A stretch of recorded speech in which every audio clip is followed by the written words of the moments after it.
Welcome to the Inspired to be Authentic podcast. I am your host, Matt Lancidel.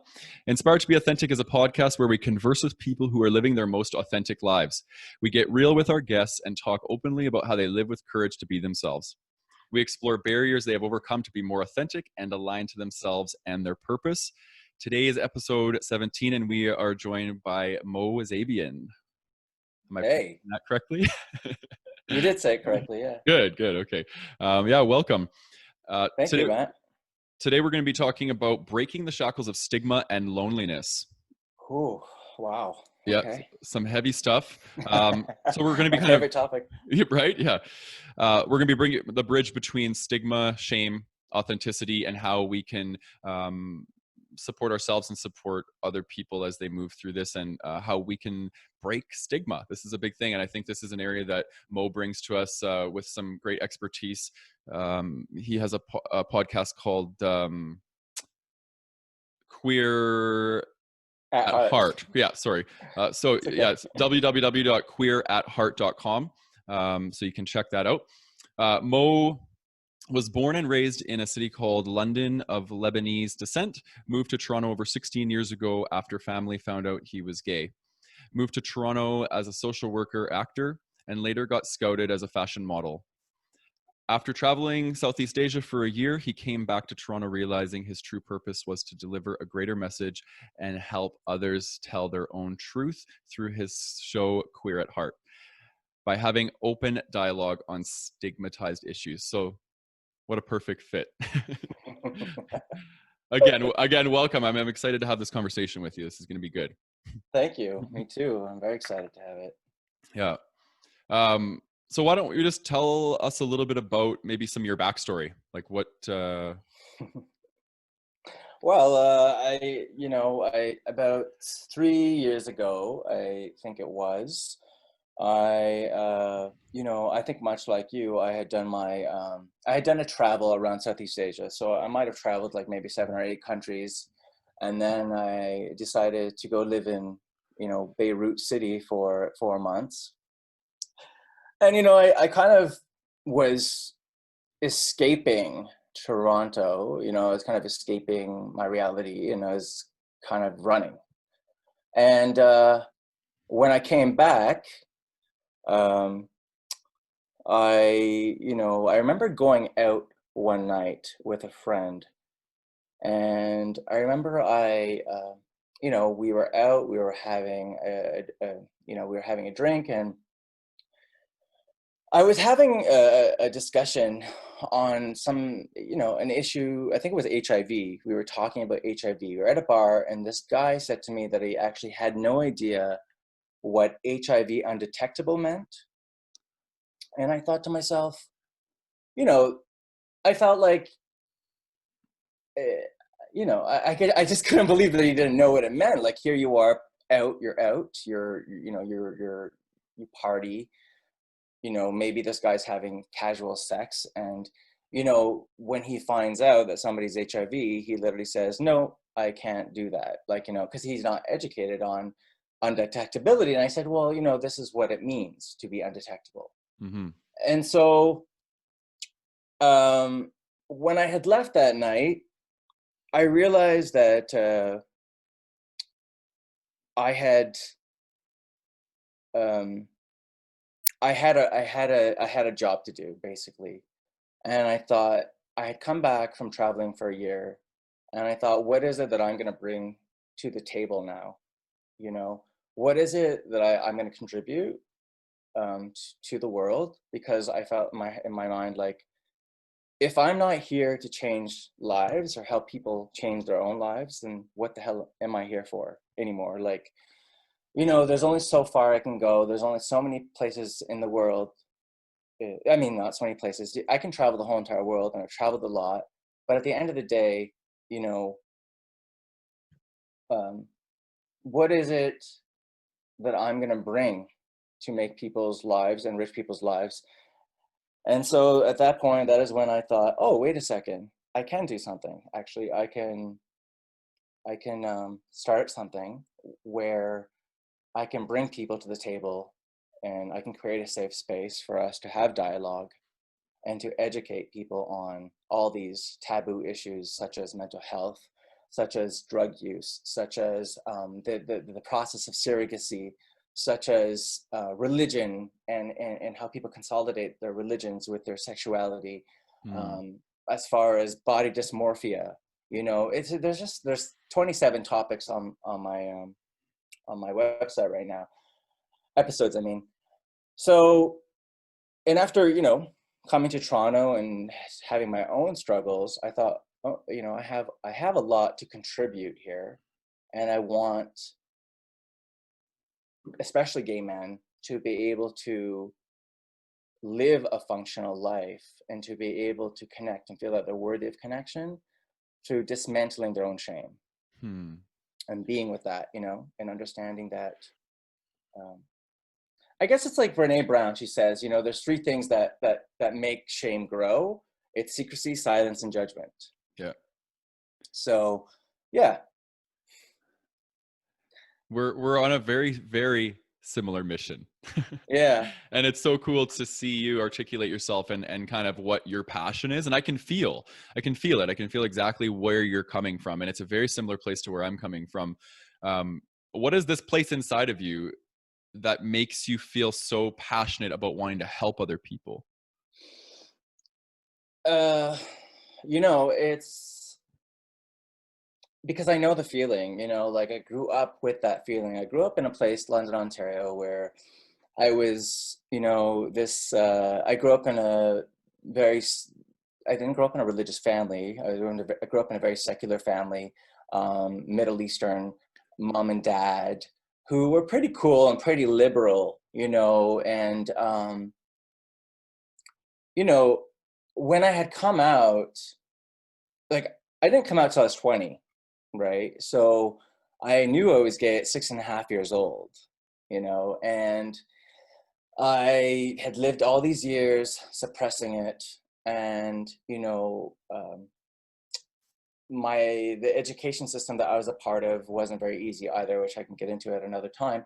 But I also just I didn't know how to express I didn't know whether I was going to be disowned. Like I knew by like age 14, 15, I was really aware. I was like, okay, wait a second, like this is real. Like I have an attraction towards other men and I can't escape it. So I would pray. And I literally prayed for years and thought, okay, I'm gonna get married. I'm gonna marry a woman and I'm gonna have children and this is gonna be over and God is gonna help me. And I was so convinced by this. And then you get to a point where you're like, no, this is my reality. And I came out to my family. It was very hard. My mother for many years. My dad was pretty cool about it actually. Um, but it took my mother about like I lost basically the love of my life, which was my mother. And, I took her like 7 or 8 years to come around, and like, she was very distant with me. And at one point, very early on, she wanted me to go to therapy. And I thought, and my sister had basically let go of me, and she didn't want me to tell her kids about it. And she said, you'll never bring a guy home, and this is not going to be exposed to the family, and nobody will ever know about this, blah blah blah. So for me, living that experience and knowing that uh, I've lived my whole life searching.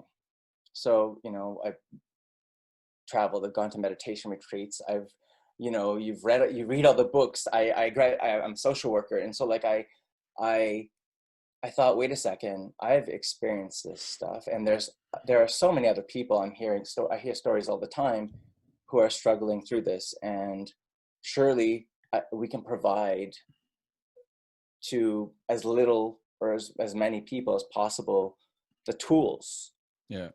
and the tools that worked for me, or worked for you. And like, it's not just about talking about these issues. It's about how do people find a way out Yeah. to live a more enriched, meaningful life, because, it's, your mind is fucking with you. Mm-hmm. You know, on a daily basis, we all know that your mind is telling you these incessant thoughts are telling you you're not good enough, or you can't do this, or if you come out, you're going to be disowned, or whatever it is, and all this like mental turmoil. Yeah. So for me, the show is an avenue in which to give people tools. You know, this is the direction I'm going in, is bringing people on the show that can provide solutions and tools and provide a way out, Mm-hmm. because there is a way out. There's a way out if you want it. You Yeah. know, we don't have to be stuck in our traumas, and we don't have to live through these traumas well into old age. You know, we can heal, Yeah. and we can learn to connect, Yeah. just in the same way we learned how to hate ourselves. Yeah. We got to unlearn that. Yeah. And I love the term remembrance, because we already know how to love ourselves. We were born into this world knowing how to love ourselves, and we have to remember who we Mm, actually are, right? And I think that's what the journey of life is. For me, it's been about, I come into this life pure, okay? Child essence energy, you're just living in the moment, and then we become domesticated by the adults in our life, right? And we mm-hmm, become so observant of other people observing us, and we develop this ego. And mm-hmm, then part of what happened for me, in my 20s and 30s, is like unlearning some of this stuff, and not having to build my sense of self off of the reflection of other people. And that's kind of how my journey moving towards my authenticity has developed, is letting go of this and these expectations I put on myself, and just letting myself be. mm-hmm. But Yep. the murky waters I had to go through were all around shame. And this is the stuff that I learned in my upbringing, about that I don't measure up because the world around me is this way and I'm this way. Mm-hmm. What's your experience with shame been like? How has it shown up in your life? Oh. Heavy Uh, question, right? yeah. Well, it showed up in my life through anger, Okay. right? I've been angry over the things, over, not being able to share my story openly with my family, Mm, with my extended family. I've always, you know, judged myself. I've always kept myself silent, and I've always kept it a secret. And as a result, I've lashed out in anger. And I've lashed out in anger, you know, uh, when I've dated partners who are ashamed or who don't want to be open to their families. And it just, it gets in the way of your ability to actually be, um, in that moment with your intimate partner, with your, you know what I mean.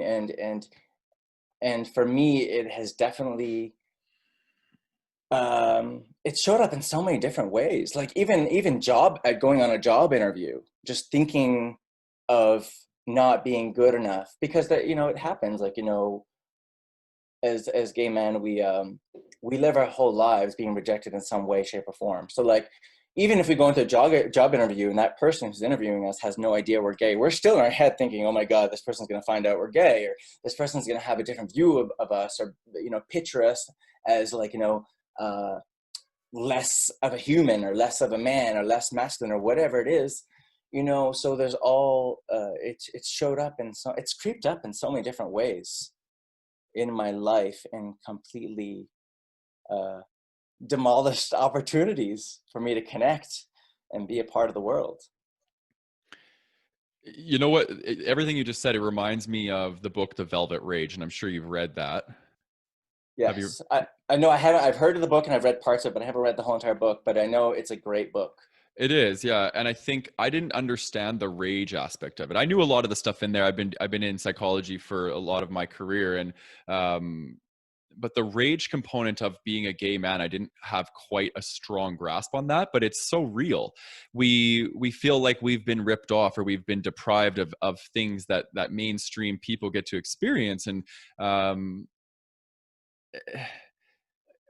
part of my journey has been learning how to connect with what's underneath the anger, right? Mm, And I think that is the roots. The anger is just the kind of the fruit that grows on the tree, but you want to really get down to the roots.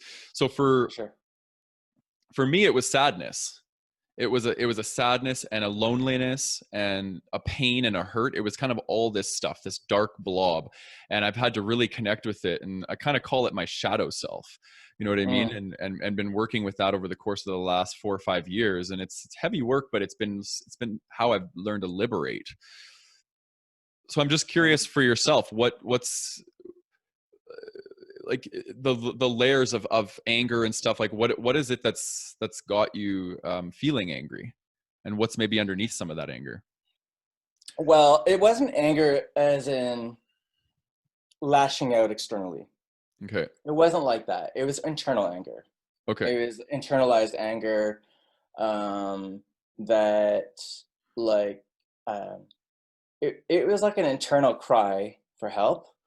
And yeah, sure, I would get angry, um, but sorry, could you repeat the question again? What was the question exactly again? Yeah, of course.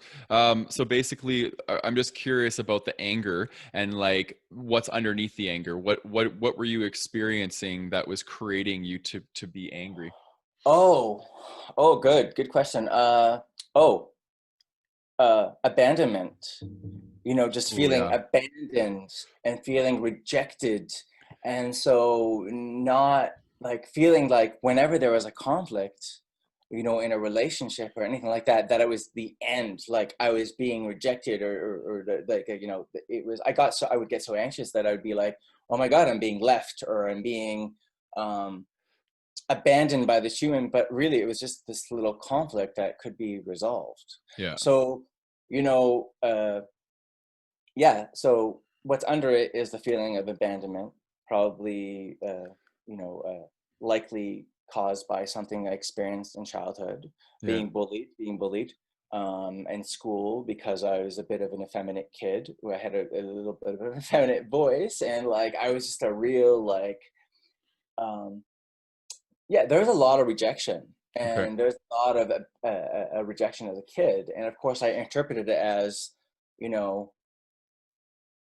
I'm not worthy. You know, I'm not worthy. I'm never going to be worthy so long as I'm gay. I'm not. And so I internalized it, and it became a part of my experiences and my relationships. And as a result, you attract the wrong people. You know, you start attracting people who are dishonest with you. You start because, you know, people feed onto your energy. People who cheat on you. People who aren't, you know, who aren't giving you what you want, and you start blaming them for it because you know, you start thinking it's their fault when, you know, in reality they're just they're just projecting, reflecting back to you what you're giving them. And so, you know, you realize, oh, wait a second, this is a reoccurring thing, and so this can't be everybody else's problem. You know, this has got to be my problem. It's got to be my issue that I have to dismantle and understand, um, cognitively, that, you know, this is not the truth of who I am. I am worthy. You know, you get to a point where I am worthy. Um, those things I believed that, or that we believe when we're children, are not true. We bought into it. Um, you know, everybody is worthy, right? Yeah. Everybody is worthy. Everybody's worthy of the same opportunities. Everybody's worthy of whatever they want, whatever they desire. You know, and it's just a matter of, do you have the courage enough to ask for it? Mm-hmm. You know, so for me, it had nothing to do with the person I was with. It had to do with the experiences I had previously to that, and how I had festered it, and I had, it was so embedded. You know, it's still work I'm doing. It's not like, oh, it's over, it's done, I've done the work. No, I mean, it's lifelong work. You're going to be triggered. You're going to, or I'd like to say activated. Activated. Yeah. And I'm going to be activated, and that's okay to be activated.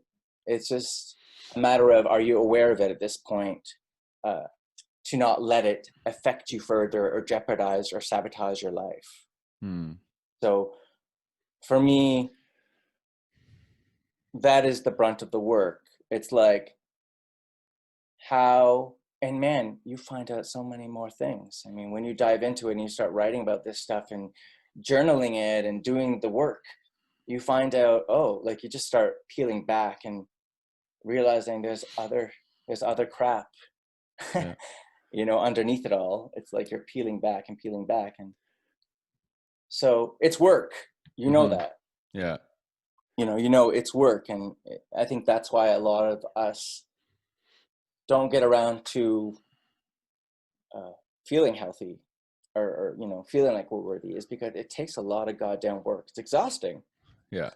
and worth it. Yeah.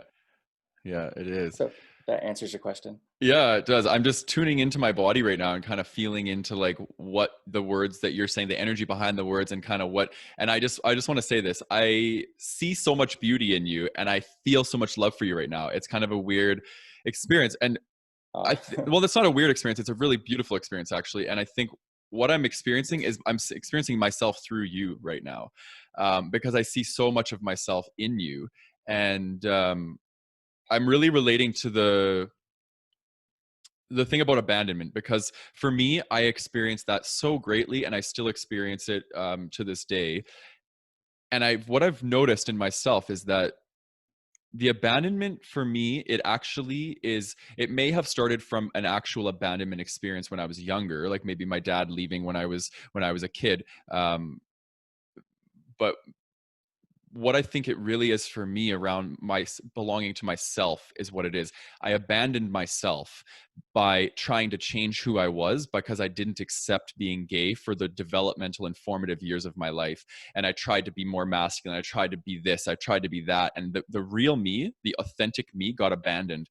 And I think as I started to do this work around authenticity, it's been all about coming home to myself mm, and learning to not abandon myself and not reject myself. And that includes my shadows just as much as it does the things I love about myself. mm, And I'm curious for you, what's your journey been like coming home to yourself and learning how to accept yourself? hmm.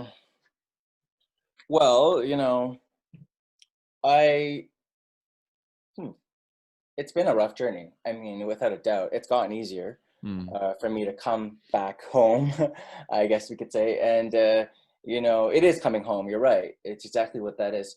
Um, it's been rough. I mean, it's been years of you know you can relate, doing drugs to mask these issues, yeah. um, to pretend that you know that we can somehow soothe our pain, and like skip our emotions through drinking, um, through overeating, maybe through sexual encounters, Mm, through drugs, and through anger. Actually, anger in itself can be a drug, yeah. and just pretending that it was going to be okay. And so it might have been in the last 2 years, that I really, like, I've always been into this self-development stuff, but I realized in the last couple of years, that so much more deeper work, you know, had to be done, has to be done, especially in the last 6 months, I would say, where I realized, oh, I got to put, because you got to keep on pushing yourself. Just when you think you've healed, or when something, you know, something else comes up, a Mm, challenge comes up. And for me, it's about understanding what the intentions are of the people around me, the people you want to keep around you who support you in your journey. Um, it's about um,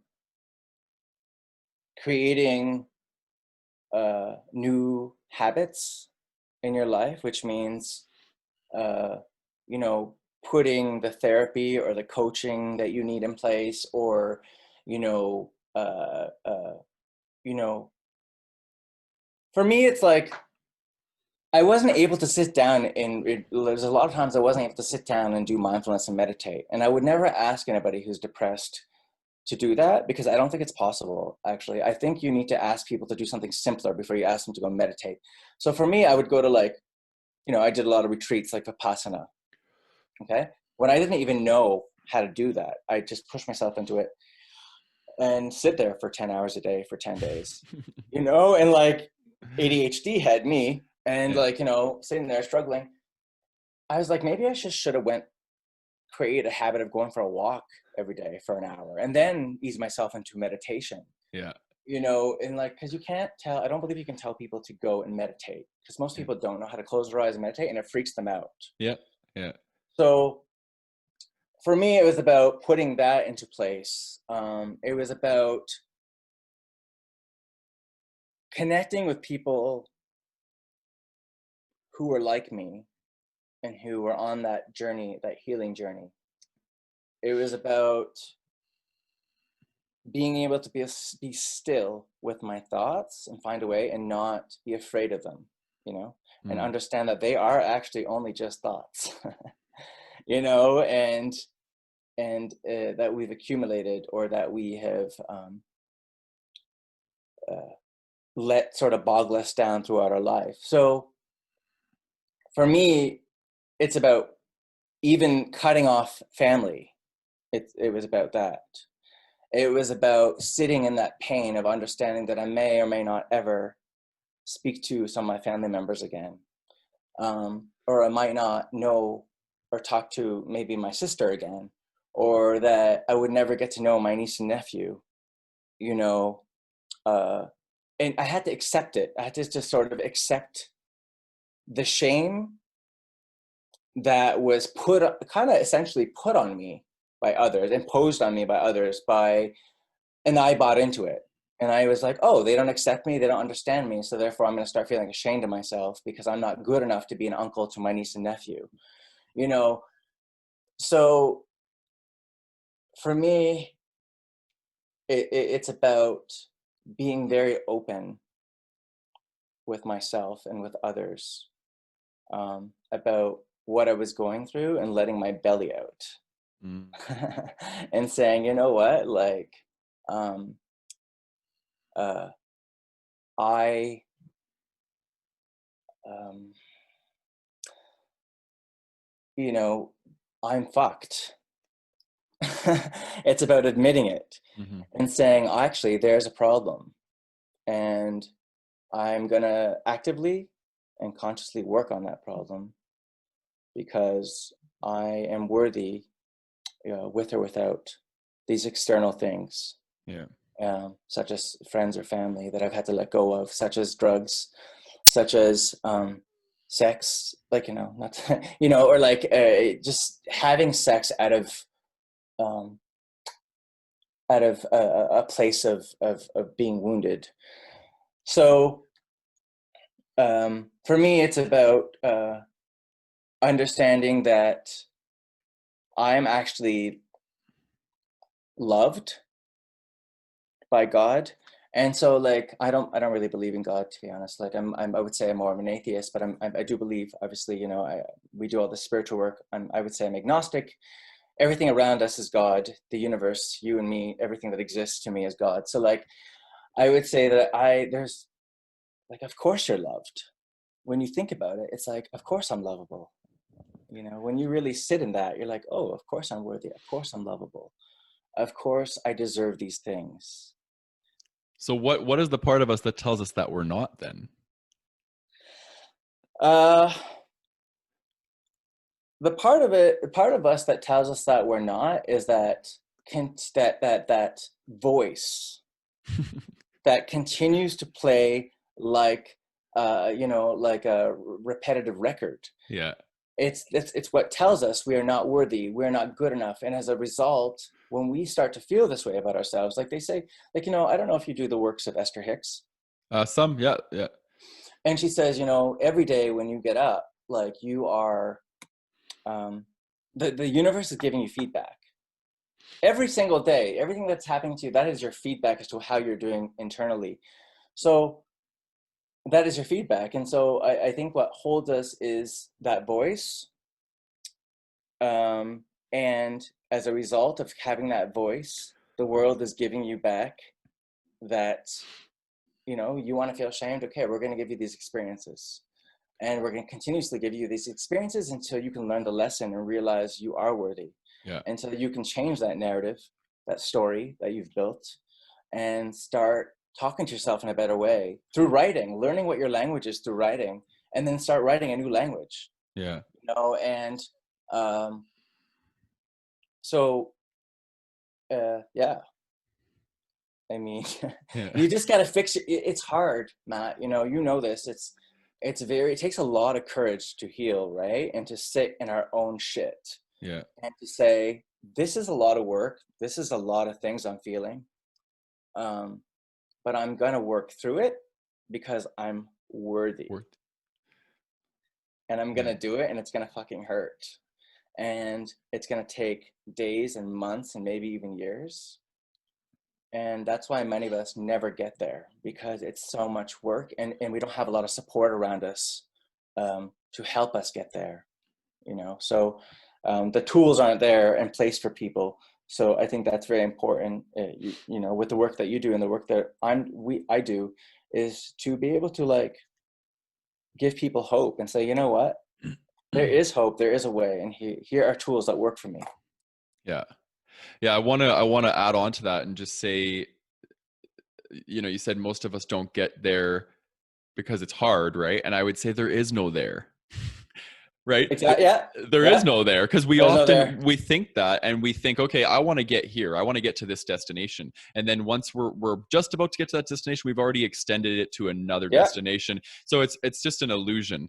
The Yeah. arrival of there is when you stop and you enter the present moment and you allow yourself to feel the beauty and the energy that you already are. That's the 100%. arrival, right? Yep. And I think when people learn that, that's when things start to change, is the remembrance, the allowance. It's these things, embracing your shadows, embracing the things you don't necessarily like about yourself.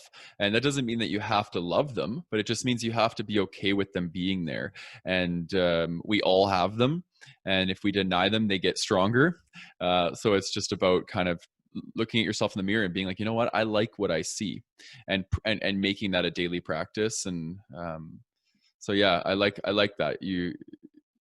The way that your mind works is quite beautiful. Like, there's how you process things, and the way that you articulate it. So I appreciate your I appreciate your vulnerability and just showing up. It's really Thank cool. you. Thank you very much. I appreciate you as well. And I do connect. I think that there's a way, and you're right. There is no destination, but we could surely get to a place where we feel peaceful and continue building on that peace. And we all deserve that. Yeah. We all deserve to feel that feeling. And you know it is like a drug. Once you feel that peace, you want more of it. You want more of it and more of it. And sometimes we get sidetracked, and that's why you have to build a very strong foundation. It's no different than going to the gym, Yeah. and building that muscle. It's the same with uh, what you're building with your self-confidence and your self-esteem, and just coming out of this years of believing that you aren't worthy of being here. That's not the truth. I mean, you are. You're beautiful, no matter who you are, no matter what you look like, or where you're from, or what your sexuality is, or however you choose to live your life. And you are beautiful, Yeah. and that's the truth. I mean, that's just the full out truth. Yeah. Yeah, I agree.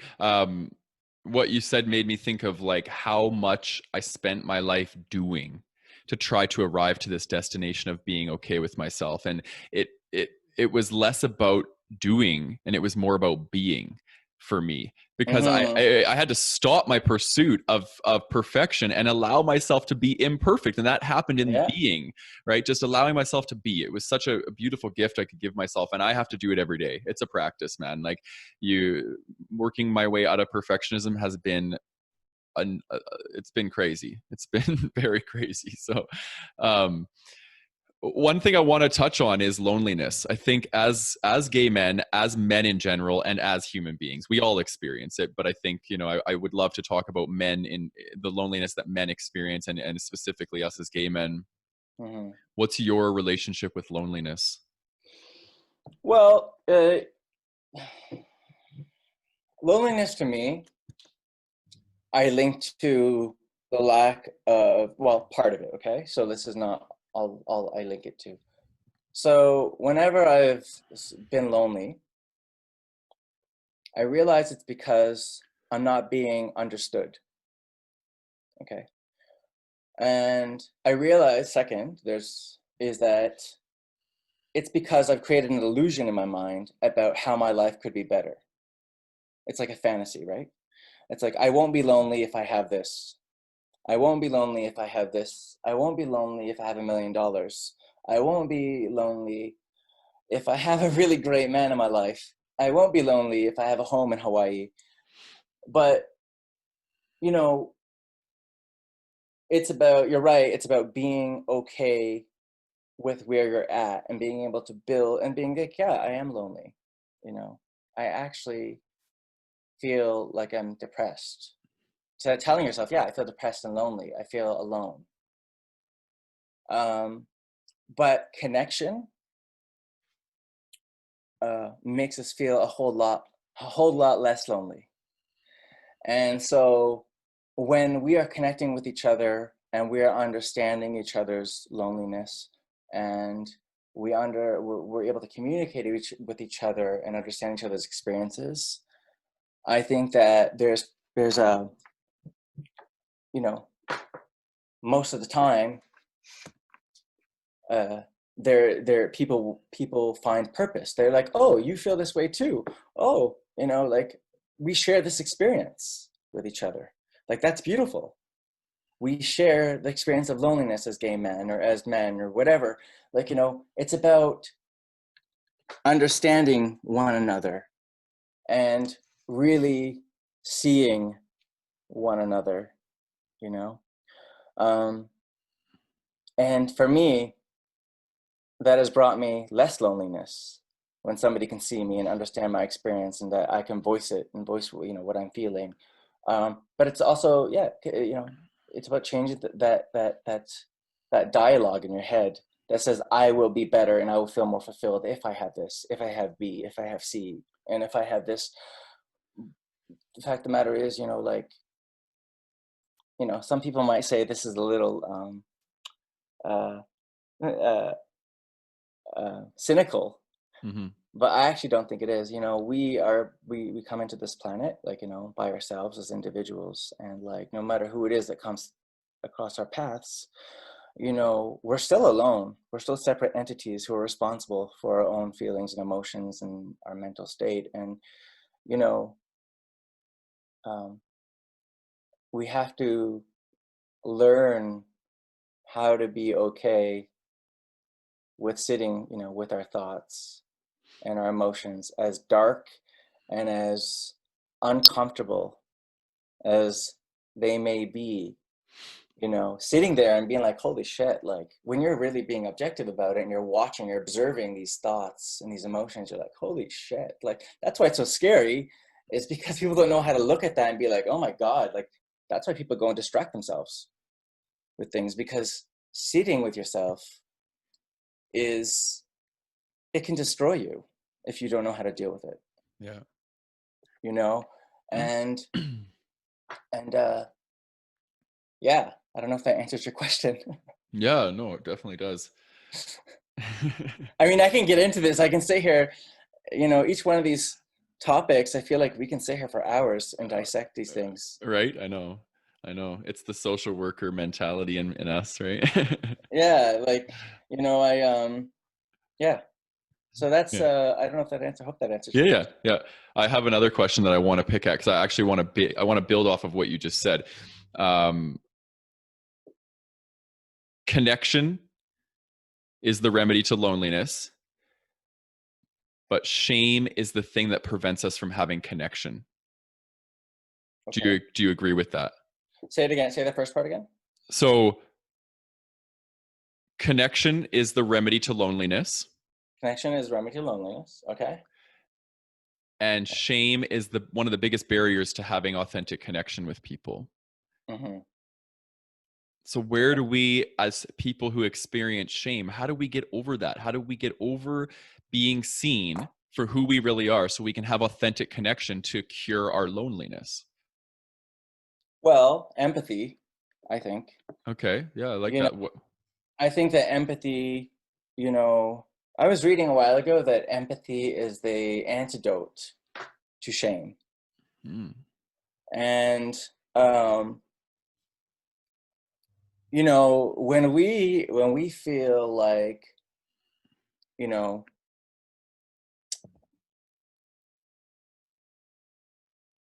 when you feel like you're worthy of connection, when you're living um, courageously, you live courageously because you feel like you're worthy. You're worthy of connection. You're worthy of connecting. yeah. So, and I don't think that I think that it takes work to um, to become that person. Like, for example, um, people who are uh, who accept them, people who are generally pretty happy, optimistic people. You know, there's been a lot of research done. Some of the research was actually done with some of the stuff was some stuff that Brene Brown did as well. Is that you know, people felt worthy of connection, right? That's why they were able to. People who were optimistic felt worthy of connection. They accepted things. They accepted life as it was. You know, so when things came to them, they accepted it. So they were okay to be the first person to say I love you, and realize that they might not get a similar response, Hmm. but they understood that they were worthy of connection. They were worthy. They were okay with saying I love you first. They were okay, just like she was saying that um, they were okay with, like, if they got a phone call from a doctor who said you had cancer, Hmm. they accepted it. They're like, this Hmm. is life. Let's just accept it and move on and see how we can overcome this. So, you're saying, how do we deal with shame? And right, was that the question? Yeah. And it's about being open about your shame. It's about not silencing it. It's about not sitting there in your head judging it. It's about sharing with each other, oh, this is how I feel. This is what I'm feeling. And it's about not silencing it. And it's about not keeping it a secret. It's about sharing it Yeah, I like that. and realizing it's actually just, it's just shame. It's a thought. It's this idea, this really um, twisted idea that you're not okay because you're holding this secret inside. And yeah. Yeah, I like that because it's like when we live with courage Mm-hmm. and we talk about our shame, we foster connection. Through Mm-hmm. that connection, we share more of our vulnerabilities and we're relatable. Through that relatability, we can step into curing our loneliness with connection. It's kind of all interconnected, but it Mm-hmm. takes that first step. It takes that courage to just start to share parts of yourself that maybe you've never shared, because you're going to connect and align to people who have that same hang up. The universe is always bringing people into our experience, and when we're not aligned and safe in sharing it, they trigger the shit out of us. But those are the people they're waiting to align to us when we're ready to align to ourselves. That's the Amen. Amen, right? That's the beautiful thing about this work, is that when you start to be real with you, you attract exactly who and what you need into your life in order to bring you happiness. But before making peace with it and aligning to it, it triggers us. So I always say that there's so much treasure in our triggers, because all the people that have triggered me in the past, I'm actually fostering such beautiful connections with them. Right. Yeah. And I actually think back to our first interaction that we had over Facebook, and it was a bit triggering for me. And I know you probably felt the same way. We were saying the same thing, but we were going at it from completely different angles. And then it just aroused both of us. And then we were just like, whatever. And then look at us here, right? We're Mm-hmm. having this beautiful conversation, and we're relating to each other through our struggle and through things we've been through. And I see so much of myself in you, which makes me think Same. that the energy that I was feeling before was just energy I hadn't made peace within myself. And you were stimulating that within me. Aw. So Well, how beautiful, right? I just it love is it. beautiful. I love it too, and I think it is beautiful. Yeah, thank you for saying that. I mean, because I highly believe that too, Matt. I believe that we're here. You know, we're all here, whether we choose to listen to it or not. You know, I feel like we're all here in relationships, whether it's a romantic one or a friendship. You know, to learn from one another. So I'm here to mirror back to you what you need to learn. You're here to mirror back to me what the work I need to do. So it's up to us whether we're going to take that as a challenge and do it, and learn from what you're actually mirroring back to me, Yeah. or am I just going to be triggered by it and be completely blindsided by it and just continue doing it with other people? So Yeah. I think it's important, uh, when for people listening, when you're being triggered by your friends, by your mother, by your father, by your boyfriend, whoever it is, by your dog, perhaps your dog is triggering you. That is an opportunity. That is the sweet spot, Yeah. and learn to be in that sweet spot and to ask questions and write it down and dissect it and dismantle it and like just be with it. Don't talk. You don't even have to necessarily talk to anybody about it. Just be with yourself about it Yeah. and write it and figure out why the hell did your boyfriend chewing with his mouth open fucking just make you go Oh my God. fucking berserk for no reason. That's me. And like, what the hell is that? Why did that just trigger you? Yeah. Like, oh my That's like God. an actual condition, I think. It has to be because it drives me fucking mental, man. I can't handle it. People eating with their mouth open? Yeah, just something about it. It creates like a visceral response inside of me, and I just like feel like I'm gonna rage. Me too. There's not many things that can do that to me, but yeah, chewing with the mouth open and like slurping tea or anything like that. Yeah, something about it just drives me Slipping nuts. your soup. Yeah. Oh, crazy. No, it's like, yeah, it's like, are we going to learn from this? Like, we've all been in these situations. It's like, it's happening over and over again. So like, what are you going to do now? You're going to continue to, have this be your experience, or are Yeah. you going to get the lesson and be like, actually, I'm the jerk. Yeah. And I'm the one who's been a jerk to myself, Yeah. by not taking the lesson, by not learning. I'm shortchanging myself. Yeah. So, I, I'm very, especially in the last couple months, 3 months, I just went through a bit of a breakup, and I thought, wow, I got to step this up the next level, because even in that situation, I was reacting in ways that I was like, wait a second, I shouldn't have reacted that way. Like, this was an opportunity for me to learn from Yeah. this individual, no matter how toxic that individual was or what they were saying or how they triggered me. Like, you always have the choice to actually respond Yeah. as opposed to react. Yeah. And there's a difference. And so you can, responding is taking a moment, and actually understanding, oh, okay, it's understanding I could have reacted this way, but I'm actually going to take a moment and understand why I'm being so activated by this behavior. Yeah. Um, and it doesn't mean it's not going to bother you again. It just means that you're going to learn how to handle that. Yeah. That's all it means, It's like, oh, okay, next time I hear that person chew with their mouth open, I'm not gonna be so activated, you know? So, you know, yeah. Yeah. Something that's two things that have worked for me. One of them is get curious.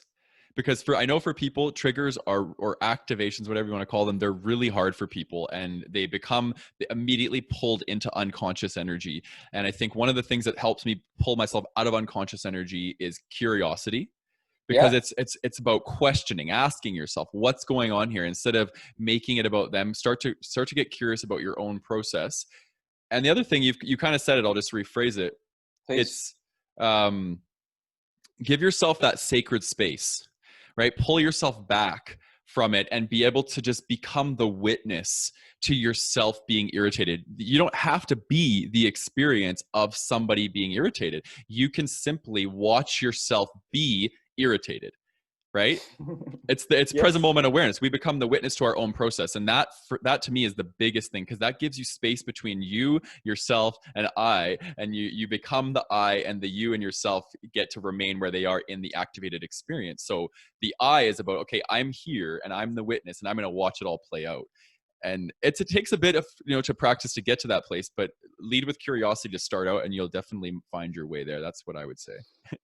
No, and thank you for saying that. I'm really glad because I also want to ask you. So like, I'm glad you answered that, that you said that, because we have a hard time, I think, like viewing ourselves as separate beings from ourselves. So it's like, if your friend or a family member, whoever it is, acted in that way in a relationship, or whatever it is they responded, or reacted to rather, we would give them advice. Yeah. We would say, you know what, maybe you should look at it from this perspective. You know, maybe you should just take a moment, become the witness. But often with ourselves, because we are inside of ourselves, we are ourselves. We don't think of ourselves as separate beings. And like, wait a second, like, this is an ego. This is the false part of who I am. This is Exactly. not the truth. This is not the love person that I was born, the joy ball that I was born and meant to be. This is a learned behavior that I need. So now it's my responsibility to be able to look at myself as a separate being. Yeah. Because it's really actually kind of fascinating, when you Yeah. do it and you look at yourself like, oh, damn, like, I would not let somebody get away with that. I would ask them the right questions in order to heal through their way through it. Yeah. And it's possible, and it's great when you do it. You're like, holy shit, like, you become so proud of yourself. You're like, can't believe I just did that, like, give yourself a pat on the back, and you continuously make it a habit. And before you know it, you've created such, a space of self-awareness, and you just keep going deeper and deeper and deeper into yourself, into the things that you need to heal, because you know this, right? Like, life leads you into the next thing, Yeah. right? Yeah. I feel like that's how we experience our answers. Yeah. Is like, it's not about asking and you get the answer. When the whole thing about asking you shall receive, it's like you receive it through your experiences on a daily basis, like, um through, I don't know, it could be signs that you're asking for, whatever it is. Like, people might think that's a bit cheesy, but like, you experience it through living your life, through walking down the street, to having interaction with somebody, on the subway or in an Uber or whatever it is. Like, and you're like, oh my God, like, you just have this epiphany, and things just start to make sense, Yeah. because you're open. You've created that space to be open to receiving that answer. And so it's really magical. Yeah, it is. And I kind of chum that up as being, it's an act of surrendering. And you brought up the Yes. ego, and I wanted to touch on that too, because the ego's number one agenda is to be right.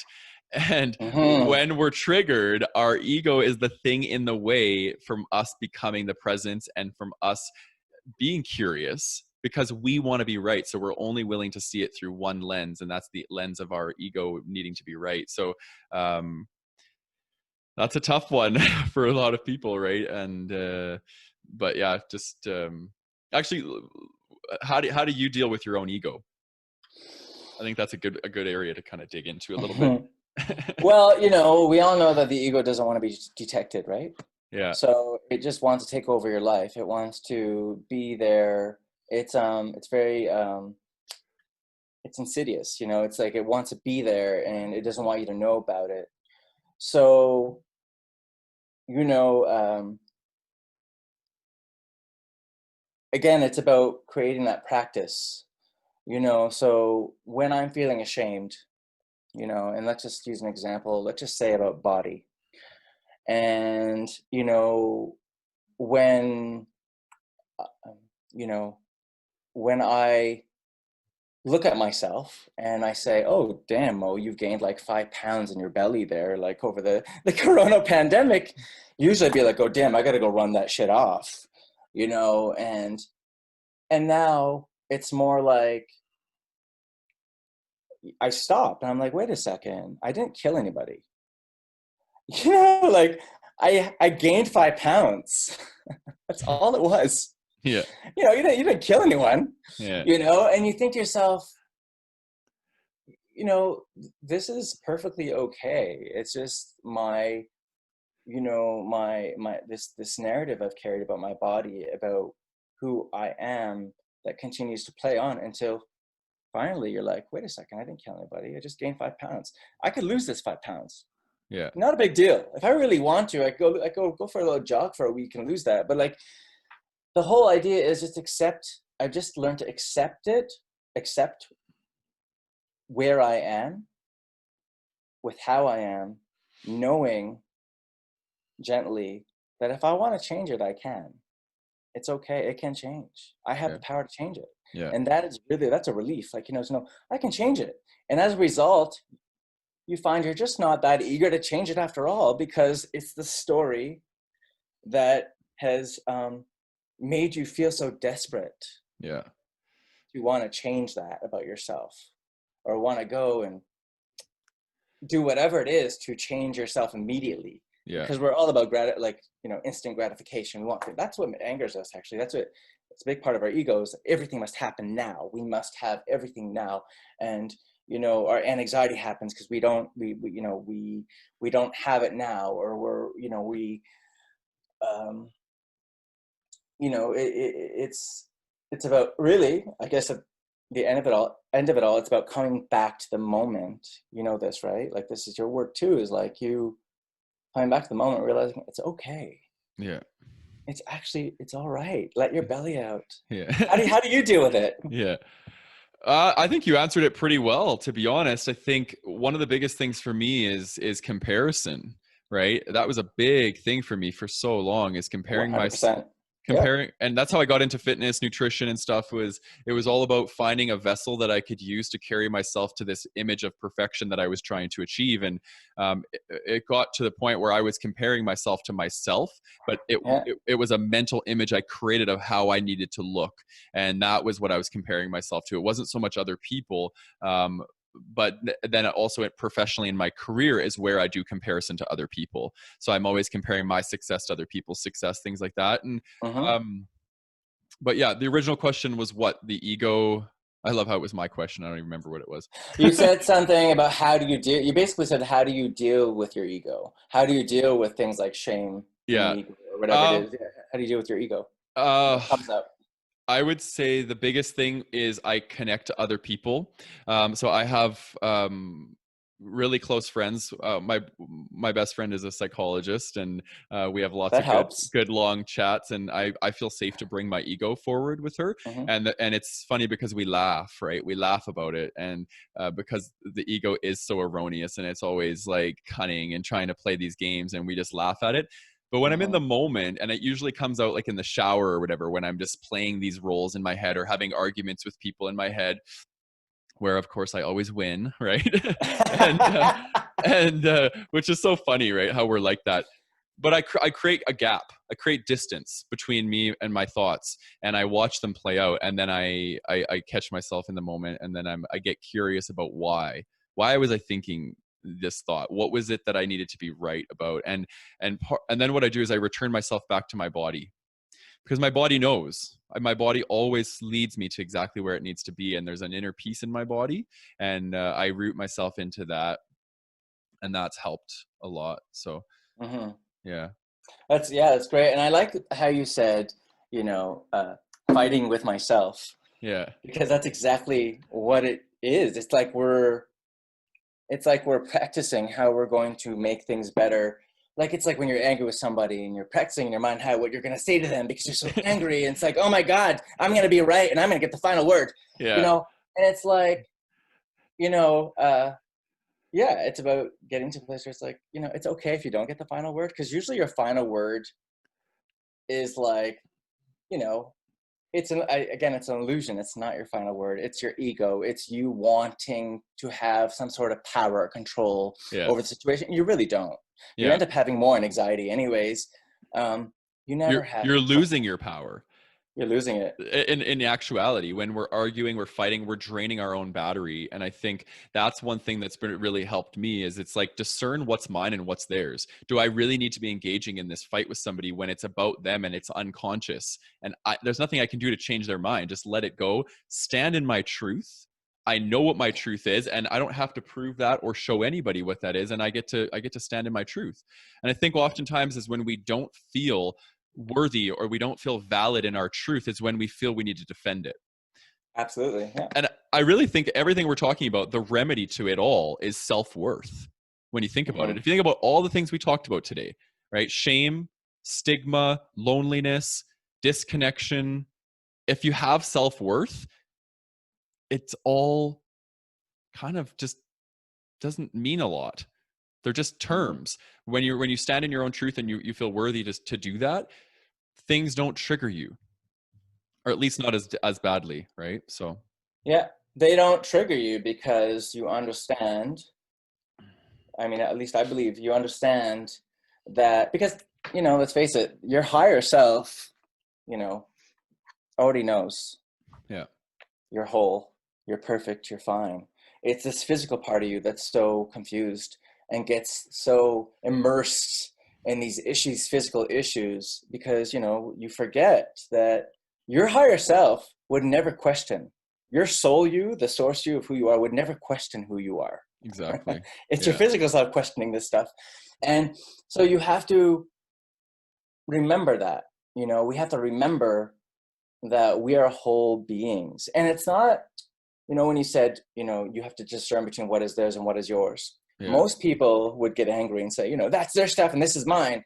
Mm-hmm. It's like, no, it's like doing it out of love, doing Yeah. it out of peace and calmness and understanding that, hey, it's okay that this argument happened. You know what? This is their stuff. This is my stuff. And I still love them. And I wish you well. And maybe we can come back around and have this discussion if you're ready for it. Yeah. Maybe they don't want to have it. And like, that's okay. Like, in this isolated thing we're talking about. So like scenario, but there's a way, like, I was talking to a friend a couple of days ago who said, I can't take this person's bullshit. And, and she's, yeah, complaining about somebody and saying, I gotta cut them off and do this. And I'm like, you don't have to cut anybody off, really. What you have to do, and cutting off doesn't have to be so, Like so severed. drastic, Yeah. so severed. Yeah. People will find their way out of your life. Yeah. And yeah, I like to cut people off, and sometimes it's necessary to be like, hey, cut. But they say, your vibe attracts your tribe. Yeah. And so you are literally, it's not when people say, I need to get out of this toxic situation, or I got to remove toxic people. It's like, remove the toxicity out of yourself, your Yeah. life, Yeah. and the toxic people will leave, because you're vibrating now at a frequency that is so good, that is so juicy, and is so like, you're so in your element that those people aren't going to have a chance to come around once you've built that muscle, and you're not going to have to deal with those things in those ways. The universe is going to give you opportunities like to deal with things. It's going to send you the right people. It's going to send you the people where you're not going to have to deal with things in that way, Yeah. where you're not going to have to cut people off. Your relationships are going to become more loving, more, more understanding, and more substantial, and more meaningful, and people who are on the same wavelength Yeah. as you. Yeah. So it's really about you, you know that, right? Like It always you is. talk about this all the time. It's like, it's us, it's not them. Yeah. Because if we're having to cut all these toxic people out, really, who's really the one who's toxic here? Yeah. Common denominator. Yeah. What does the common denominator mean? It's Yeah. me. Yeah. So, yeah. So Yeah. how, do you have an answer for that? What was the question again? Well, what was the question again? What was the question again, Matt? How do Two we? ADHD guys trying to do a podcast. That's what we should name this. I know, right? Um, I don't remember, but I think it basically links back to, you know, a few of the things. When you, I guess we were talking about when you, knowing that the higher self feels whole, and yeah, I think we had to. I think you asked a question about shame again. Yeah, I can't remember. How do you deal with it, and how do you deal with it? How do you dismantle it? And for me, it's about knowing and understanding that I'm whole. Yeah. Whatever you say, Yeah. whatever anybody else says or does, I'm whole. I know I'm whole. So if I just practice the idea and the thought that I'm kind of a perfect human being, which we're not, but we work towards becoming more um, perfect, I guess, in our imperfections, because there's no, none of us are perfect. And there's no such thing as perfect, and imperfection is beautiful and perfect. Mm-hmm. And so we have to just, you know, understand that this is a part of our journey, and it's all beautiful. You know, your vulnerability is beautiful, Yeah. and uh, it's all juicy stuff It that we is can. juicy. It's juicy. It's juicy. It's yummy. You know, it's like, yeah, it's really yummy. And there's a, I don't know, you know, there's a song by, there's one of my favorite songs by, I think it's Alanis Morissette. It's called Everything. Okay. And, you know, there's a line in it that says, um, what what she says it in the song, what you resist will persist. Cool. So if you keep um, resisting how perfect and great you are, and how great you are, all the you know, your existence is going to present you with resistance, Mm-hmm. and all these resistant experiences. Yeah. And so just stop resisting it and start like accepting it. Accept that you're on this planet, you're a mess, and every day you're learning how to become less of a mess. Yeah. And um and that's okay. Yeah. I love it. I love it. I got one final question for you, and then we'll wrap up. All right. So I do something in all my podcasts called "This Is Me" tip of the week. Okay, this is Oh, me represents like this is me. It's all about self ownership and being standing in our truth of who we are, in our authenticity, and being proud of that. What's one tip that you could share with the audience that's helped you align to your authenticity and allow you to be proud of who you are? huh. Like a physical thing that I do, Could be anything. like an exercise, anything. Yep. Um, I would say that um, the thing that I have learned to do consistently is um, take walks in nature. And now I don't just take walks in nature. What I do is I find that um, I do this activity where you walk and then you look into the distance, and it it really it really grounds you. I don't know. For me, it grounds me to look into the distance. It's like I take walks and I look into the distance, and that for me is what I do as my form of like mindfulness meditation. Is I get up usually most mornings, and I'll take a nice walk, and then usually I'll do a workout afterwards. But I'll just take a walk where I just stare into the distance. I stare at the trees from a distance, and it really connects me back to myself, because in the morning your brain is fresh, your thoughts are very fresh, Yeah. and it's usually either the calmest part or the most destructive or the Yeah. most like craziest, most anxious driven part. And so I try to go right, like, you know, half an hour later I try to go and try to keep that peace, or if I have an anxiety I try to resolve it at the very beginning of the day, and in order for me to like live a peaceful day and be able to function in the world. And yeah, so that's one thing I do, that that's a tip that I would say I use. to come back to myself. And also it's just a practice of awareness every single day. Every single day, whenever I get angry at anything or something disappoints me, I'm getting so good at it. That's I great. just learn how to just stop myself and be like, oh, okay, that's my brain fucking with me. All right. Okay, cool. Put an X through it, you know? And yeah, again, you leave space to be your authentic self, to be able to come back to yourself, and you feel it. You feel so happy afterwards. Yeah. The freedom you feel is like, oh, I didn't buy into that, and continuously do it. So for me, I guess that's a tip. Taking a walk during the day, looking into the distance, because I read a very long time ago that is the biggest cure to depression and anxiety, is taking walks and looking into the distance. Okay. I've stuck with me, and just that will help you become aware of your crazy brain. Yeah. And Okay. crazy is not bad, you guys. It's just like sometimes your brain gets out of control, and you gotta, Yeah. it's Take it harmful. down. So Yeah. bring it down a notch. Yeah. So Cool, man. Well, yeah. I really appreciate those, and I know the audience will appreciate those too, because everybody's always looking for ways to have that feeling, right? They just sometimes we just need to take a breather in life, and I think that's a perfect strategy. So Yeah. So thank you so much for this. yeah, man, I'm super glad and that you're able to do this, and I'm going to be on your podcast next. So You are. I'm And excited.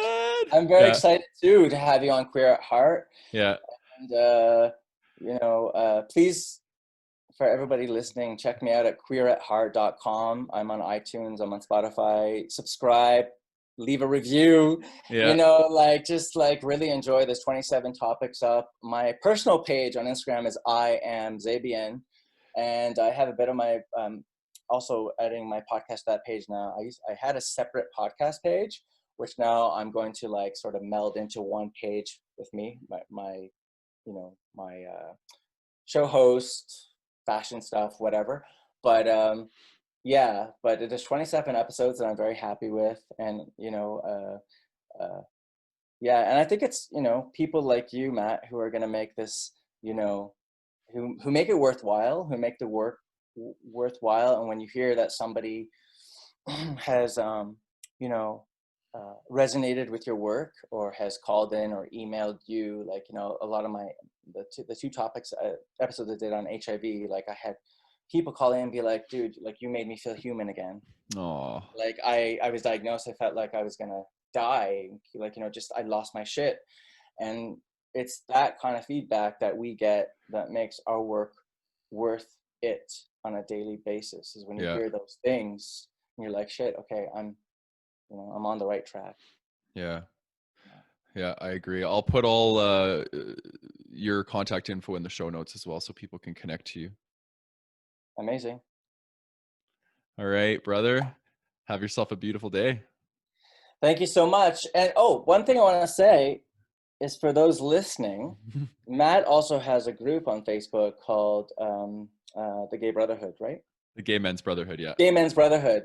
So Yeah. it's a great little group to connect with other queer gay men, and it's been going so great so far, because I've been there observing what people are saying, and it's just it's a great group. It's not little; it's actually getting really big. Yeah. And so you guys take the opportunity to check that out as well, which we'll talk about on the podcast coming up. Indeed. Well. Yeah, we will. I look All right, forward to cool. that. All Okay. right, Matt, thank you so much. Yeah, thank you.